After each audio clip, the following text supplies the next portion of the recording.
from there on, throughout the 20s, there were balls that were organized by gay people. There's just not that much documentation on them. But the next balls that we're going to talk about is the Finney balls that started in Chicago in 1935. Those balls, and it pretty much ran through the 70s. Those balls, okay. The Hampton Lodge balls were in New York, starting from 1926. Actually, they were going on before 1926. 1926 is the year they started getting a heavy drag presence. That's when the drag queens started taking the show over. Everybody came to see them. You had a question? No. Oh, okay, you didn't. So by that, and it was thrown by, it was sponsored by a fraternal order called the Fraternal Order of Odd Fellows. After the ball started getting a reputation for having a lot of drag queens or whatever, the newspaper started making fun of them and calling them the extremely odd fellows, or just like playing on their name. These balls went on to 1939 until, once again, when New York was going to have their World's Fair, the mayor closed them down, felt like it was an eyesore to the, they became very, very popular. A drag queen by the name of Bonnie Clark would have been the first African American to win the grand prize at the Hamilton Lodge Ball. But then when they closed the balls down in 1939, they were also one because of the World's Fair, cleaning up the city, and also two, they were trying to protect all the servicemen coming back and forth and going to their war assignments. Because a lot of people that were down on the farm, the military offered them their first homosexual experiences, because they were brought to a large city and they experienced things they had never experienced before, and some never even moved back home. That's why I guess you tend to have gay communities in larger cities anyway, especially port cities. But the media coverage of these events started getting more attention than the debutante balls. They would get bigger write-ups in the paper. Because the drag queens were coming in dresses that, you had to open up the whole several doors for them to get in. I mean, they were going over the top with it, and that was attracting more attention. So they would get a lot of media coverage, even from the black press, especially. In New York, it would have been the Amsterdam News. In Chicago later, which we'll see, started being covered in Ebony, Jet, and the Chicago Defender. So anyway, so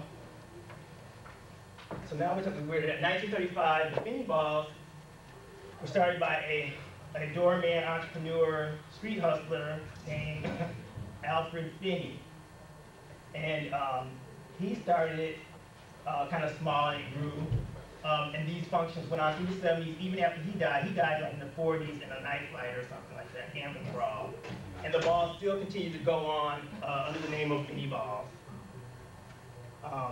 These balls would have been going on the same time as the New York Hamilton balls would have been going on. Some people would go travel back and forth, and if you didn't win one, you'd go to New York and compete in the other. So, like a lot of these pictures here, this is Chicago in a bathroom.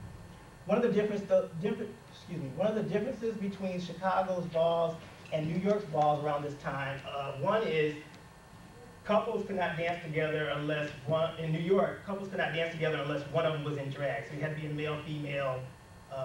In Chicago, it didn't matter. There's one other difference too. As far as the bathroom dilemma. They're in the bathroom right here. In Chicago, there was not such a big deal about if you're in drag, which bathroom you're going to use. Pretty much like if you're in drag, you gravitate toward the ladies' bathroom. In New York, they didn't go for that. Regardless if you were in a dress, they would still steer the men to the men's bathroom. But anyway, this is she's sitting on the lap actually, or he's sitting on the lap of the bathroom attendant.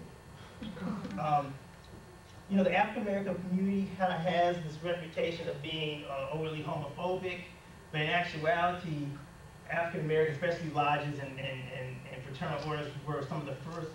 African American ones were some of the first people that would actually rent space to gay people for these events.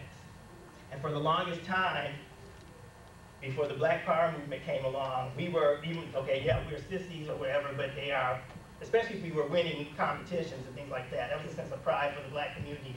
So Carl Lewis was winning in the Olympics, first drag queen win at one of these functions. I mean, they got praise in the press for that. It would be till later, till when Black Power movement came along, people felt like we got to get rid of our liabilities and start trying to disassociate themselves from the gay community.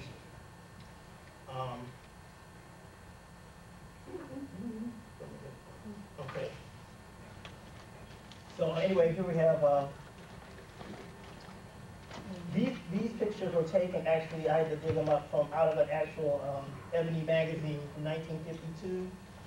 And the article actually covered both the functions in Chicago and New York. So the spread was like both Chicago and New York events. So like on one side, you got a winner from the Funmakers Ball, and on this side, the winner from the Finney's Ball in Chicago. These are guys probably showed up in, actually they're in two different cities, and they kind of give me a similar effect, the burlesque look. Here's where I was talking about interracial dancers. I believe this is in Yep. one of them is in Chicago, and one of them is in New York. But again, a space where one of the few spaces at the time that would allow this.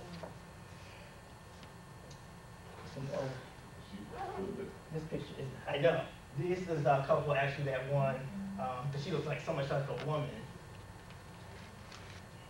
Making their grand entrances. And like, I think in New York,